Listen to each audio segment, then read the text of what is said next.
লেখাপড়ার কি অবস্থা? এই তো ভালোই, লেখাপড়ার অবস্থা ভালোই। ইউনিভার্সিটি অ্যাডমিশন নিবা? হ্যাঁ, অ্যাডমিশন নেওয়ার চিন্তা ভাবনা করতেছি।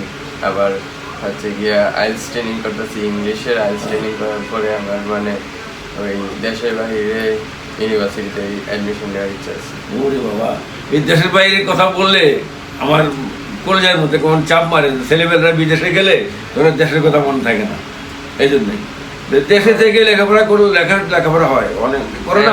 ঠিক আছে, মানে ইচ্ছা আছে কি, আমার অনেকের ইচ্ছা থাকে না। আমার ইচ্ছা আছে যে দেশের বাইরে অনেক মানে ভালো ভালো কান্ট্রিতে ট্রাভেল করার, ওই হিসেবে স্টুডেন্ট ট্রাভেল করা যায়, এটা কোনো ব্যাপার না। কিন্তু পার্মানেন্টলি থাকলে হয় কি, ওই এনভায়রনমেন্টে থাকলে বাংলাদেশের এনভায়রনমেন্ট তুমি খাপ খাওয়াতে পারবে না। যারা বিদেশে থাকে তারা দেশে হিসেবে কেউ থাকতে পারে না।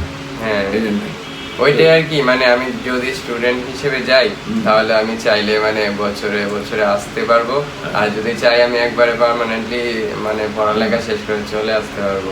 আর যদি চাই যে না আসবো না, ওই দেশে থাকবো, ওই দেশের ওয়েদার যদি আমার ভালো লাগে তো ওইভাবে আর কি ওই দেশে থেকে যাবো, এটাই আর কি। তবে একটা কথা কি, জীবনে আমরা যাই করি না কেন আমাদের এই দেশটাকে ভালোবাসতে হবে। জি, আমি যদি আমার দেশটাকে ভালো না বাসি, আমি বিদেশে গিয়ে ভালো লাগবে, আমার দেশকে ভুলে যাবো, এটা তো হয় না। হ্যাঁ, সেটাই। তোমরা বিদেশে লেখাপড়া করে আসে দেশের জন্য কিছু করো, দেশে এসে কিছু করো। এটা হলো মাতৃভূমির প্রতি টান। লেখাপড়ার কোনো বিকল্প নাই, এটাও ঠিক, কিন্তু দেশপ্রেমেরও কোনো বিকল্প নাই। আমি যেখানে থাকি না কেন সেখানেই আমার দেশের কথা মনে পড়বে। আমি যেখানে থাকি না কেন, মানে আমি যদি অন্য দেশেও থাকি তাহলে দেখা যাচ্ছে যদি আমি কোনো টাকা পয়সা ইনকাম করি অথবা কোনো কিছু করি, যে ওইটা দেশের মধ্যেই আমি পাঠাবো, ওই দেশের মধ্যে থাকবে না। সেটাই আর কি। এরপরেও তোমার আব্বা আম্মা আছে, আব্বা আম্মার সেবা করবা, এটা হলো বড় কথা। এর বিকল্প নাই।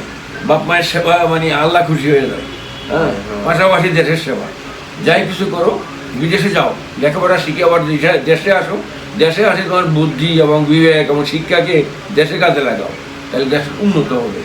ঠিক আছে, এটাই হলো আমার তোমার কাছে উপদেশ।